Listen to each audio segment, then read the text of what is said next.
بسم اللہ الرحمن الرحیم 14 فروری 2024 اس حوالے سے اپنے سننے والوں کو پیغام دینا چاہتا ہوں۔ 14 فروری 270 عیسوی ایک غیر مسلم جس کا نام ویلنٹائن تھا، اس کو بدکاری اور زناکاری کے جرم میں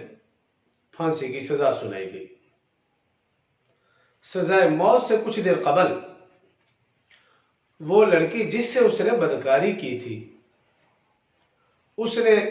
اپنی محبت کا اظہار کرنے کے لیے ایک پھول اس کی طرف بھیجا، اور یہ ایک رسم بن گئی ویلنٹائن ڈے کے نام سے کہ غیر مسلم اس کو کئی صدیوں سے اس رسم کو مناتے رہے اور آج بھی منا رہے ہیں۔ لیکن افسوس یہ کہ کچھ بھولے بھالے مسلمان، بالخصوص نیو جنریشن، نوجوان بچے اور بچیاں، وہ غلط فہمی کی وجہ سے اس رسم کا شکار ہو گئے اور اس دن کو منانے لگے۔ تو یاد رکھیے، یہ رسم کفار کی رسم ہے، اور رسول اللہ صلی اللہ علیہ وسلم کا فرمان ہے، من تشبہ بقوم فہو من، جو شخص جس قوم کی مشابہت اختیار کرے گا قیامت کے دن انہی کے ساتھ اٹھایا جائے گا، اور اس کا حشر نشر بھی انہی کے ساتھ ہوگا۔ تو جو مسلمان سمجھتے ہیں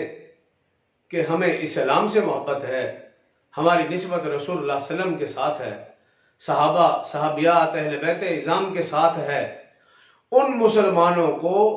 اگر وہ اس رسم میں مبتلا تھے تو توبہ طیب ہو جانا چاہیے،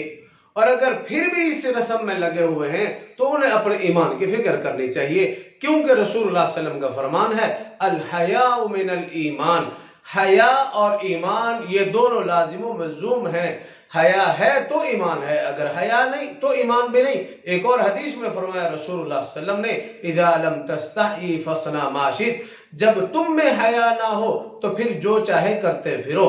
مسلمانوں کے لیے ضروری ہے کہ وہ اس دن بے حیائی کی بجائے حیا کے طور پر منائیں۔ اگر سستی اور غفلت کی وجہ سے نوجوان بچیاں بایا نہیں پہنتی تھیں، اس دن بایا پہن کر دکھائیں، اور اگر وہ سستی غفلت کی وجہ سے حجاب نہیں سر پہ لیتی تھیں، سکارف نہیں لیتی تھیں، تو وہ اس دن سکارف اور حجاب لے کر بتائیں کہ مسلمان حیادار ہیں، مسلمان بے حیا نہیں ہو سکتا۔ اللہ عمل کی توفیق عطا فرمائے۔